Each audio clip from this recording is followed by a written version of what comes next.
Counter examples की series में ये मेरा दूसरा वीडियो है जिसमें मैंने फिर से रियल एनालिसिस के टॉपिक से एक स्टेटमेंट लिया है। ये स्टेटमेंट पी हमें दिया है कि a function always has a local maximum between any two local minima. So ये कह रहा है कि हर फंक्शन जिसमें दो लोकल मिनिमा है तो उनके बीच में एक लोकल मैक्सिमम होगा ही होगा। ठीक है, अब जब भी हमें कोई काउंटर एग्जांपल तैयार करना होता है किसी स्टेटमेंट के लिए तो हमें अपने इंट्यूशन को पहले काम पे लगाना चाहिए। हमें पहले फोर्स करके एक ऐसा सिनेरियो क्रिएट करना चाहिए जिसमें ये स्टेटमेंट गलत साबित हो जाए, और फिर चेक करना चाहिए कि जो हम सिनेरियो बना रहे हैं क्या वो मैथमेटिकली पॉसिबल है, उसमें कोई हम ऐसा तो रूल नहीं ब्रेक कर रहे हैं मैथ्स का जो कि गलत है या जो कि इम्पॉसिबल है। ठीक है, सो आगे बढ़ने से पहले बस मैं एक बार रिवाइज कर दूंगा कि लोकल मैक्सिमम या लोकल मिनिमम आपको पता होना चाहिए। लोकल मैक्सिमम यानी कि उस पॉइंट पे उस लोकल मैक्सिमम, मान लीजिए कोई ग्राफ है ऐसा, तो लोकल ये भी एक लोकल मैक्सिमम है, ये भी लोकल मैक्सिमम। लोकल मैक्सिमम मतलब इस पॉइंट के अराउंड, इसकी विसिनिटी में, एकदम अगल बगल में, ये जो अगर ये सी है पॉइंट, ये पॉइंट सी है, तो एफ ऑफ सी जो होगा greater than equal to f of x for all x कहाँ पे C minus delta comma C plus delta. यानी कि इसके छोटे से वेसिनिटी में सी माइनस डेल्टा और सी प्लस डेल्टा के इंटरवल में एफ ऑफ सी जो है वो greater than equal to f x होना चाहिए। और ये ज़रूरी नहीं है कि वो ग्लोबल में सबसे हाईएस्ट पॉइंट हो कर्व का, तो ये हो गया लोकल मैक्सिमम। उसी तरह लोकल मिनिमम में भी होता है जिसमें एफ ऑफ सी जो होता है वो less than equal to f of x, और यहाँ पे एक्स कहाँ बिलोंग करेगा, C minus delta and C plus delta for some delta positive not all delta positive. ठीक है, ये बस मैंने आपको रिवाइज करा दिया। अब हम लोग इसको कोशिश करेंगे काउंटर फाइंड करने का। हमें बोला है कि पहले एक बार स्टेटमेंट को देखते हैं कि किसी दो लोकल मिनिमा के बीच में एक लोकल मैक्सिमम होगा ही होगा। अब अगर इस ग्राफ को देखें तो ये एक लोकल मिनिमम है, लोकल मिनिमा है, ये पॉइंट भी एक लोकल मिनिमा है, और ये एक लोकल मैक्सिमा हो गया इसका। ठीक है, अब हमसे कह रहा है कि ये सिनेरियो नहीं बन, हमें क्या करना है, हमें ये सिनेरियो नहीं होने देना है।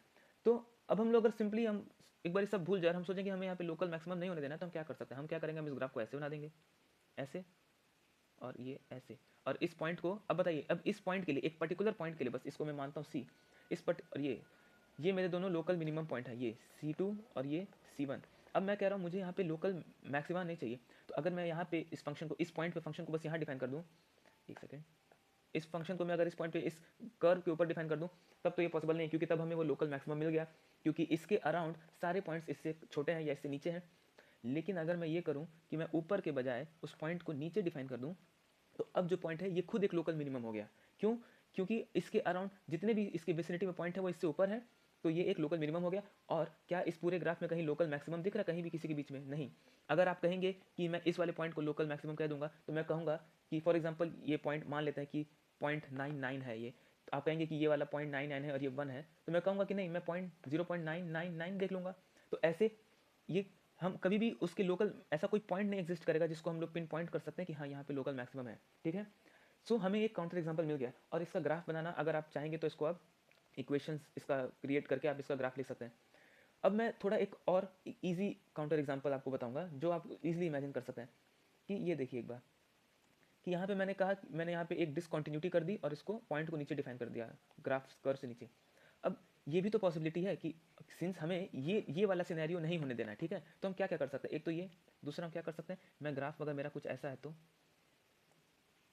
हाँ, जहाँ पे ये एकदम इन्फिनिटी को टेंड कर रहा है, और ये मेरे दो लोकल मिनिमम है, यानी कि यहाँ पे भी लोकल मैक्सिमम तो कोई एग्जिस्ट नहीं करेगा। ठीक है, तो अगर ये सिनेरियो क्रिएट हो जाए तो भी हम कह सकते हैं कि हमारा ये स्टेटमेंट फॉल्स हो गया। और अगर आप लोग ट्रिग्नोमेट्री पढ़े होंगे तो आप लोगों को सीकेंड स्क्वायर एक्स का ग्राफ पता होगा। वो कैसा होता है, वो ऐसा होता है,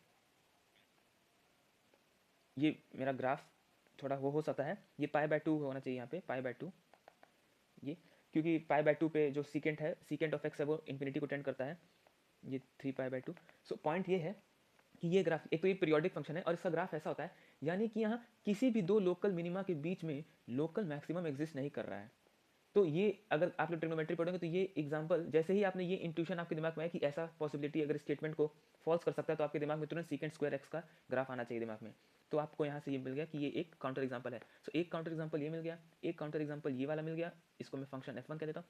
और एक इसके अलावा बहुत सिंपल ये भी कि यहाँ पे तो मैंने पीरियोडिक फंक्शन लिया क्योंकि मेरे पास नॉलेज था सीकेंड स्क्वायर एक्स का। मैं चाहूँ तो सिंपली कोई ऐसा फंक्शन डिफाइन कर सकता हूँ जो इस टाइप का हो, उसके लिए मुझे थोड़ा मैनिपुलेशन लगेगा, और हमारे पास एक काउंटर एग्जाम्पल तैयार हो गया। यहाँ पे मेन दिक्कत क्या था कि कॉन्टिन्यूटी नहीं थी, जो कि इस प्रॉब्लम को क्रिएट करा था। अगर इसमें हम कॉन्टिन्यूटी का पॉइंट इंट्रोड्यूस कर दें तब हमारे पास ये दिक्कत नहीं आएगी, और यही हमारे रोल्स थ्योरम का स्टेटमेंट भी होता है। तो अभी उसको मैं किसी नेक्स्ट वीडियो में डिस्कस करूँगा, मगर यहाँ पे हमें इस स्टेटमेंट का काउंटर एग्जाम्पल मिल गया। सो मैं होप करता हूँ कि आपको यहाँ पे रोल्स थ्योरम का एसेंस समझ में आया होगा, और ये काउंटर एग्जाम्पल आपको कॉन्सेप्ट बिल्ड करने में हेल्प किया हो। Thank you.